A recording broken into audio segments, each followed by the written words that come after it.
क्योंकि तुम्हारी जवानी ही खराब थी, तो बुढ़ापा भी ठीक होगी इसकी क्या गारंटी। तुम कितना भी मंदिर जाना शुरू कर दोगे तो मंदिर भी तुम उसी चाहत से जाओगे कि और धन बढ़ जाए और नौकरी मिल जाए। तुम भगवान के मंदिर भी इसलिए थोड़े जाओगे कि प्रभु मुझे शक्ति देना, मुक्ति देना, भक्ति देना। तुम मंदिर भी इसलिए जाओगे कि प्रभु कृपा करना, हमारे सभी बेटे फैक्ट्री खोल लें।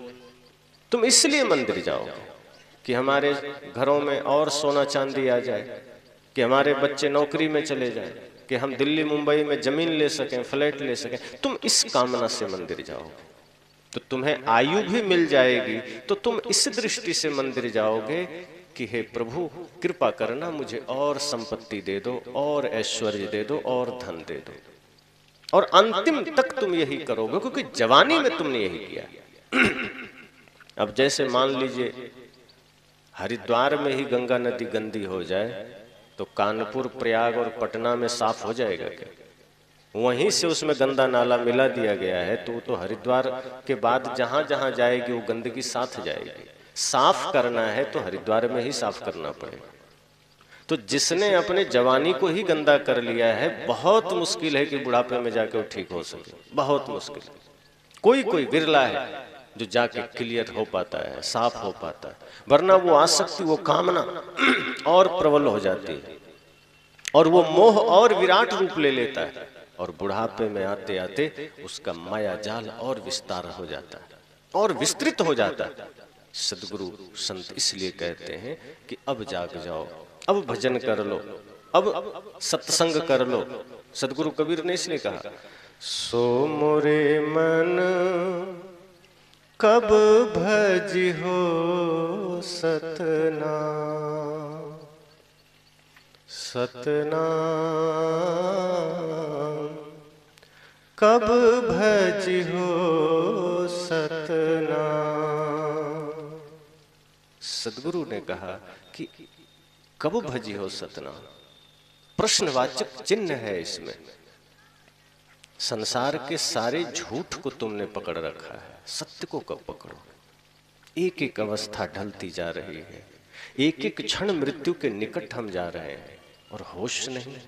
प्रतिदिन हमारे आसपास कोई ना कोई दुर्घटना घटती है, कोई ना कोई गुजरता है, हम देखते हैं, हमें आभास ही नहीं होता कि अगला नंबर हमारा है। हम पुनः उसी प्रपंच को बटोर रहे हैं, उसी माया को इकट्ठा कर रहे हैं। बुद्ध ने उस बुजुर्ग से कहा कि अब जागने का समय तुम्हारे पास बचा भी नहीं, तुमने अपनी सारी अवस्था गंवा दी है, और अब मैं झूठी दिलासा नहीं दे सकता। अब मैं आशीर्वाद में यह तो नहीं दे सकता कि तुम लंबा उम्र जियो, ये जरूर कहूंगा कि अब कम से कम सुख से मरो। अब तुमने जितनी आसक्ति बना रखी थी उससे मुक्ति हो जाओ, उससे तुम मुक्त हो जाओ, क्योंकि तुमने कुछ भी वैसा नहीं किया जो तुम्हें करने के लिए मानव जीवन मिला है। मानव जीवन इसलिए नहीं मिला था कि तुम धन बटोरो, और ये अवस्था तुम्हारी अब आसक्ति के लिए नहीं है। आप सबने सुना है ना एक कहानी कि एक सेठ और ऐसा ही था जो मरने के करीब था। तो पत्नी से कहा, मेरा बड़ा बेटा कहाँ है? कहा यहीं बगल खड़ा है। कहा अच्छा। पत्नी को लगा कि ये जीवन भर तो धन और संपत्ति के पीछे भागता रहा, कभी बेटे के बारे में जानना ही नहीं चाहा। इतना मूढ़ बन करके धन के पीछे भागा कि बेटे का नाम तो छोड़ो, ख्याल तक नहीं किया। आज ये अंतिम घड़ी में बेटे के बारे में पूछ रहा है, लगता है कुछ प्रेम जगा है। फिर उस बूढ़े ने, सेठ ने कहा, दूसरा नंबर का बेटा कहाँ? पत्नी को बड़ी खुशी हुई बूढ़ी को कि लगा कि जैसे अंतिम समय में ही सही बेटों के प्रति प्यार तो जगा। कहा चिंता मत करो, वो भी यहीं बाईं ओर बड़े बेटे के बगल खड़ा है। तभी उस बूढ़े ने कहा, और तीसरे नंबर का किधर? पत्नी ने कहा चिंता मत करो, पैर के तरफ वो भी खड़ा है। तभी उस सेठ ने कहा, और चौथे और नंबर का अर्थात छोटा बेटा कहाँ है? कहा वो तुम्हारी दाईं ओर खड़ा है। इतने में वो उठ के बैठ गया। कहा फिर दुकान पर कौन है? सब मूढ़ यहीं खड़े हैं, फिर दुकान पर कौन है? अरे कोई तो दुकान पर जाओ, व्यापार में घाटा लग जाएगा। पत्नी ने कहा भूल में हम थे, हमें लगा प्यार जगा है, ये तो और मूढ़ता इसकी जग गई और ना समझी जागृत हो गई। बुढ़ापा है, मरने को करीब है, अपना ख्याल नहीं है कि हमें कहीं जाना है। कि हम सदा के लिए शरीर को छोड़ रहे हैं, ना जाने कहां जाना हो। सदा सदा के लिए घर छूट जाएगा, धन छूट जाएगा, बिजनेस छूट जाएगा, अपना शरीर छूट जाएगा, और इससे चिंता व्यापार की लगी। इतनी मूढ़ता। पत्नी ने सोचा कि हम भूल में थे, इसमें कोई प्रेम नहीं जगा है, बल्कि इसकी अज्ञानता और जागृत हो गई। बुद्ध ने कहा कि तुम्हारी बुढ़ापा तुम्हें जागृत ना कर सके। वैसे बुढ़ापा जब आती है तो संकेत लेकर आती है, सूचनाएं लेकर आती है कि जाग जाओ, सब कुछ छोड़ दो, जो तुमने जीवन में किया है अब बच्चों को सौंप दो। अब ये तुम्हारी बुढ़ापा तुम्हारे भजन और भक्ति के लिए। अगर बाल्यकाल में न जग सके, जवानी में न जग सके, तो कम से कम इस अवस्था में जग जाओ। अब तुम्हें जागने का समय है। अब माया से मुक्त हो जाओ, अब बच्चों के जिम्मेदारी से मुक्त हो जाओ, घर परिवार से मुक्त हो जाओ, अब भजन में लगो। लेकिन बुद्ध ने कहा तुम तो और आकंठ इसमें डूब गए हो, अब तुम्हारे लिए कोई मार्ग नहीं। और इतना कहकर भगवान बुद्ध चल दिए। और यही कहानी सबकी है। जैसे जैसे अवस्था ढलती है, अगर किसी के अंदर भक्ति का भाव भी आया, विरक्ति का भाव भी आया, तो वो भाव मान सम्मान प्रतिष्ठा के साथ पुनः खो जाता है। धन पुनः हमें पकड़ लेता है, माया पुनः हमें अपने आगोश में बांध लेती है, और फिर जिस भक्ति के मार्ग पर चलना चाहिए, जिस मुक्ति के मार्ग पर चलना चाहिए, हम पुनः आसक्ति के मार्ग पर चल देते, पुनः कामना के मार्ग पर चल देते। हमारे भीतर वो त्याग, वो वैराग्य, वो विरक्ति का भाव खो जाता है। यही हमारी भी कहानी है। लेकिन हम कहाँ जाग रहे हैं? सत्संग सुनते हैं फिर भी नहीं जागते, सत्संग सुनते हैं फिर भी बेहोशी बनी, सत्संग में बैठते हैं फिर भी मूर्छा बनी हुई। बेहोश आदमी वह नहीं है जो सो गया है, हाथ पैर हिल नहीं रहा है, आंखें बंद है। सदगुरु कहते हैं बेहोश हुआ है जो आंखों से देख तो रहा है, कानों से सुन तो रहा है, हाथ पर हिल तो रहे हैं, लेकिन वो गलत करने के लिए। आंखें गलत देख रही है, कान गलत सुन रहे हैं, पैर गलत दिशा में जा रहे हैं, हाथों से गलत काम कर रहा है, वो बेहोश है, वो मूर्छित है, वो अंधा है। होश में वह है जो एक एक कर्म को सोच कर करता है, जागृति में करता है, जो एक एक बुराइयों का त्याग कर चुका है, जो अपने लक्ष्य को निर्धारित कर चुका है कि मुझे इसी जीवन में कुछ अच्छा कर लेना। जीवन थोड़ा है, हम कल पर नहीं छोड़ेंगे, हमें आज ही कुछ बढ़िया कर लेना है। हमें वह काम करना है कि आगे आने वाली पीढ़ियां हमसे प्रेरणा ले सके। हम तो जीवन भर समय गुजार देते हैं, कुछ भी ऐसा नहीं कर पाते। अंतिम घड़ी तक हम जाग नहीं पाते, सोए रह जाते हैं, और सोए सोए हमारा जीवन बीत जाता है। हमें लगता है हम जागे हुए हैं, पर संसार के पीछे भागने वाला आदमी सो रहा है, वो जागा हुआ नहीं। महावीर से किसी ने पूछा सच्चा मुनि कौन है, तो उन्होंने कहा जो जागा हुआ है। जो जागा हुआ है वो मुनि है, और जो सोया हुआ है वो भोगी है, अर्थात वो संसारी है। एक लाइन में जवाब दे दिया महावीर ने। संत बहुत छोटे शब्दों में उत्तर दे देते कि जो जागा हुआ है, जो होश में है, वो मुनि है, वो संत है, वो सन्यासी है, जो जागृत है। और जागा हुआ का मतलब जो हर एक चीज को जैसा के तैसा देख सके, और जो ना देख सके समझो वो सोया हुआ है। इसलिए ये जीवन जागने का समय है, ये जीवन में होश में आने का समय। लेकिन हमारा समय बीत रहा है और हम उन प्रपंचों में जी रहे हैं, मिथ्या अभिमान में जी रहे हैं। हम चेष्टा भी नहीं करते कि चलो सत्संग का अवसर मिला, सत्संग में गए तो कुछ ऐसी प्रेरणा लेकर घर आए कि आज से जीवन बदल जाए। लेकिन हमारी तैयारी ऐसी रहती है जैसे हम सदा यहाँ रहने आए हैं, हमें कभी जाना ही नहीं है।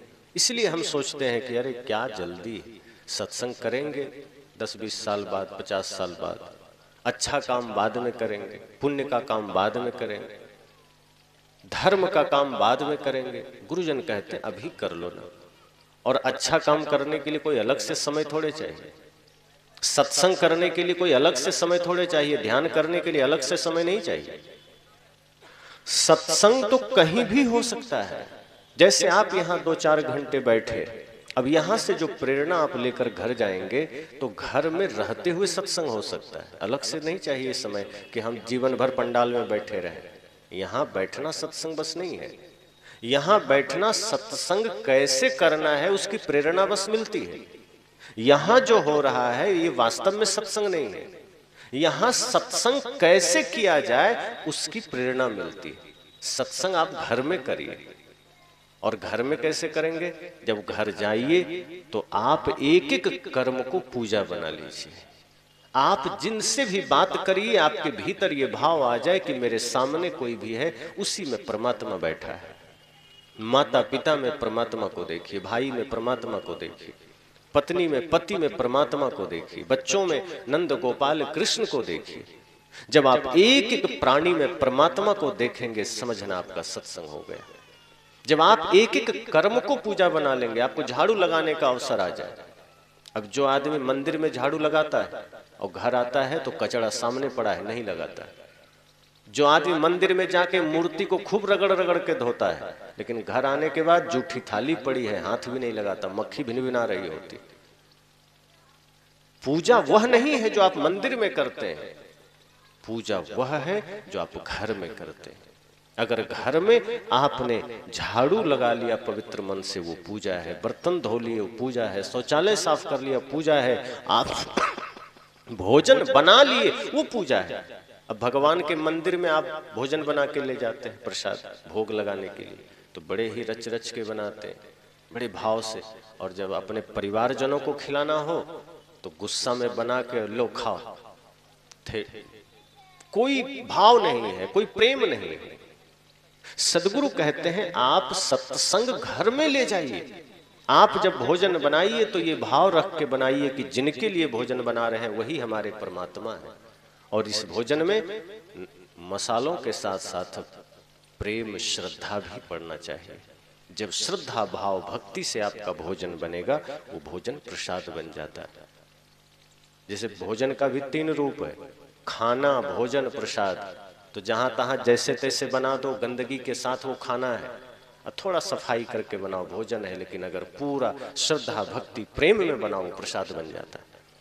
तो इतना काम अगर आप घर में करेंगे तो सत्संग हो गया कि नहीं? अगर घर में रहने वाले लोगों को ही परमात्मा मान करके सेवा करेंगे तो घर मंदिर हो गया नहीं। अब मंदिर में गए 2 घंटे के लिए, 1 घंटे के लिए, 10 मिनट के लिए, खाना पूर्ति के लिए, लेकिन जहां है उसे ही मंदिर बना लो, उसे ही देवालय बना लो। वहां भोजन श्रद्धा से बनाइए, प्रेम से बनाइए। तो वहां तो लड़ाई है, वहां झगड़ा है, वहां बच्चों के साथ आप दुर्व्यवहार कर देते हो, माता पिता के साथ बड़े हो गए बच्चे तो वो दुर्व्यवहार करते हैं, भाई भाई के साथ झगड़ा है।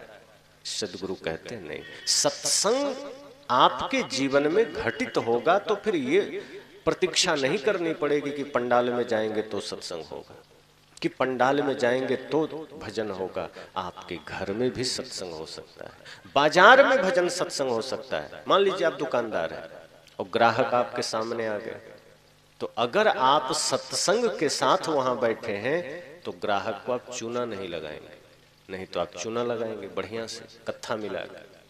फिर आपका सामान अगर 10 रुपया का है तो आप सीधे 22 रुपये में बेचेंगे, और आप कहेंगे नहीं 21 रुपया तो खरीद ही है, एकदम सफेद झूठ।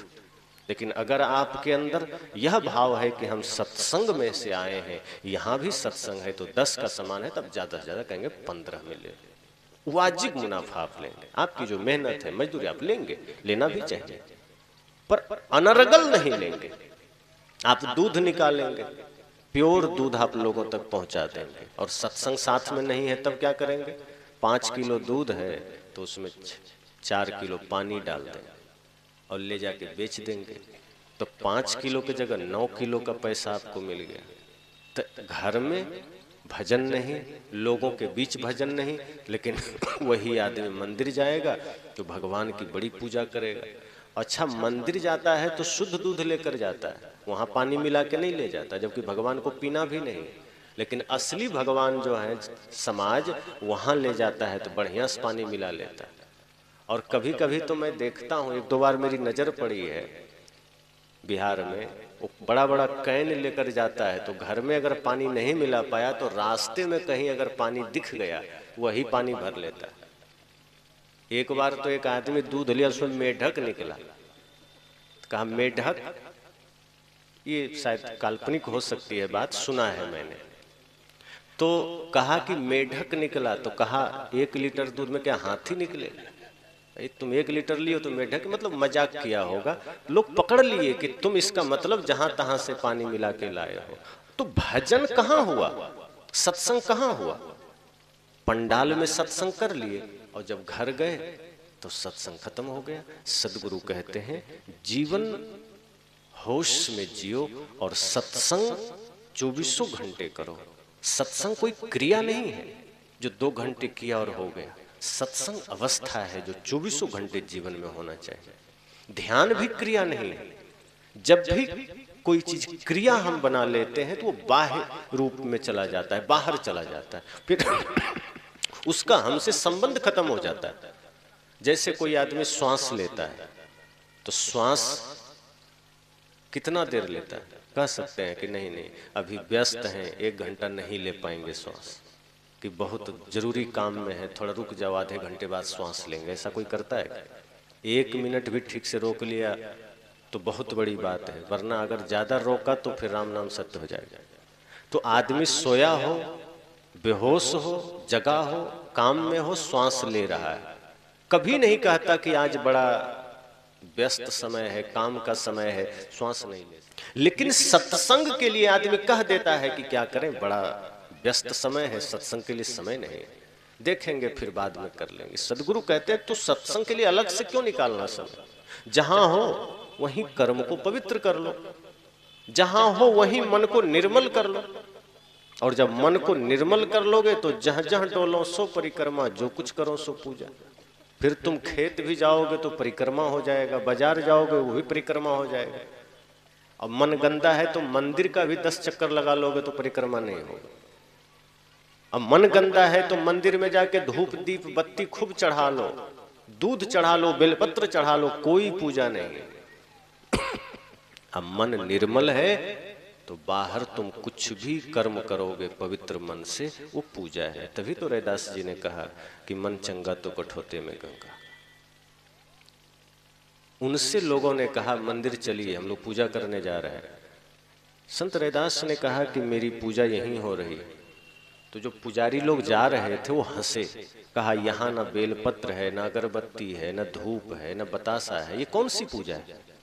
क्योंकि उन्हें तो यही पता था कि धूप दीप और बतासे से ही पूजा होती, अगरबत्ती और बेलपत्र से ही पूजा होती। रैदास ने कहा कि तुम वहां जाओगे, बेलपत्र चढ़ा लोगे, भगवान की पूजा कर लोगे, लेकिन बाहर आओगे तो झूठ बोलोगे, छल करोगे, कपट करोगे, दूसरे का हक मारोगे, तो तुम पूजा के नाम पर पाखंड करोगे और मैं यहाँ असली पूजा कर रहा हूँ। का ये जूता सिलना पूजा है क्या? का मैं जो जूता सिल रहा हूँ ये इंसान रूपी भगवान के चरणों की सुरक्षा करेगा और मैं इस भाव से सिल रहा हूं कि इंसान ही भगवान है। तो पूजा हो गया क्या? यही पूजा है। तुम मंदिर जाकर भी पूजा नहीं कर पाओगे, तुम वहां जाके भी पाखंड करके आओगे। और कई बार तो ऐसा लगता है कि आदमी मंदिर भी जाता है ना तो समर्पण में नहीं जाता है, श्रद्धा में नहीं जाता है। वो मंदिर भी जाता है तो उल्टा लगता है भगवान पर ही एहसान करने गया है, एकदम अकड़ के बाहर निकलेगा जैसे भगवान पर ही एहसान किया है। मंदिर गए कम से कम विनम्रता लेके आओ, समर्पण लेकर आओ, कुछ प्रेरणा लेकर आओ, लेकिन नहीं, वहां से भी अकड़ लेकर आते। सदगुरु कहते हैं जीवन बड़ा अनमोल है, एक एक कर्म को पूजा और सत्संग बनाओ। जीवन का कोई भरोसा नहीं है, इसी जीवन में समय रहते जाग जाओ। और ऐसा नहीं है कि तुम्हें अलग से सत्संग करना पड़े, घर में अपने एक एक क्रियाकलाप को सत्संग बना लो, घर में अपने एक एक अवस्था को ध्यान बना लो। तो मैंने कहा कि ध्यान भी क्रिया नहीं है, पूजा भी क्रिया नहीं है, सत्संग भी क्रिया नहीं, ये अवस्था का नाम है। और अवस्था 24 घंटे हो सकती है, ये 24 मिनट की बात नहीं है, 2 घंटे 4 घंटे की बात नहीं। जिस तरह से श्वास हम 24 घंटे लेते हैं, इसी तरह सत्संग हमें 24 घंटे करना है। और सत्संग का बाह्य स्वरूप नहीं, उसका जो आंतरिक अवस्था है अर्थात जीवन में परिवर्तन हो जाना, वो सत्संग। इसलिए गुरुजन कहते हैं ना, मन की तरंग मार लो बस हो गया भजन, आदत बुरी सुधार लो बस हो गया भजन। कि मन की